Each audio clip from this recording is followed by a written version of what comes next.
kuimarisha ushirikiano wa kikanda na wa kimataifa. Biashara ya dawa za kulevya ni uhalifu wa kupangwa ambao unavuka mipaka.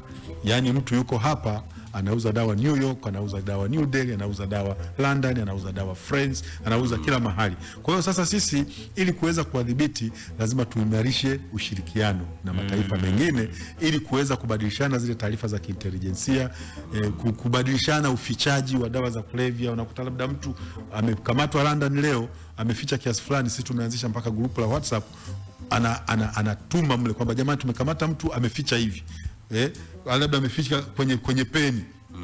Unaiona labda peni kama hii, kumbe huko ndani anasema anasafirisha peni labda, lakini ndani baadaye ya kuweka wino ameweka dawa za kulevya. Kwa hiyo unaona, kwa hiyo ukikamata London anasema jamani, tumekamata leo mtu amesafirisha dawa za kulevya kwa kutumia peni.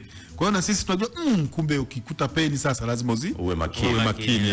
Kwa hiyo tuna share zile experience na mabadiliko mbalimbali, kwa sababu na wale wasafirishaji wa dawa za kulevya ni biashara ambayo wanaipenda. Kwa hiyo wanatumia nguvu nyingi, wanaweka ubunifu mwingi. Kwa hiyo na sisi wakati mwingine ukiona watu zimemfikia mlaji, ina maana mkamataji yuko nyuma ya ubunifu wake. Sasa ndio maana zimemfikia mlaji.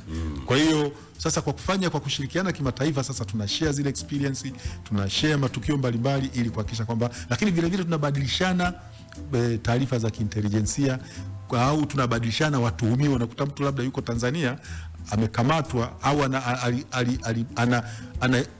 ana ushahidi wote Marekani kwamba anasafisha dawa za kulevya. Wamarekani wanakuja wanamkamata hapa, wanampeleka Marekani. Yaani sisi tunamkamata, tunampeleka Marekani, anahukumiwa kutokana na kosa alilofanya Marekani. Kwa hiyo tunabadilishana watuhumiwa, tunabadilishana taarifa za intelijensia, lakini uzoefu mbalimbali wa usafirishaji, jinsi wao wanavyoficha. Kwa hiyo kwa kutumia hiyo mikakati minne tunaona kwamba tunafanikiwa kwa kiwango kikubwa katika kudhibiti sasa uwepo wa dawa za kulevya nchini.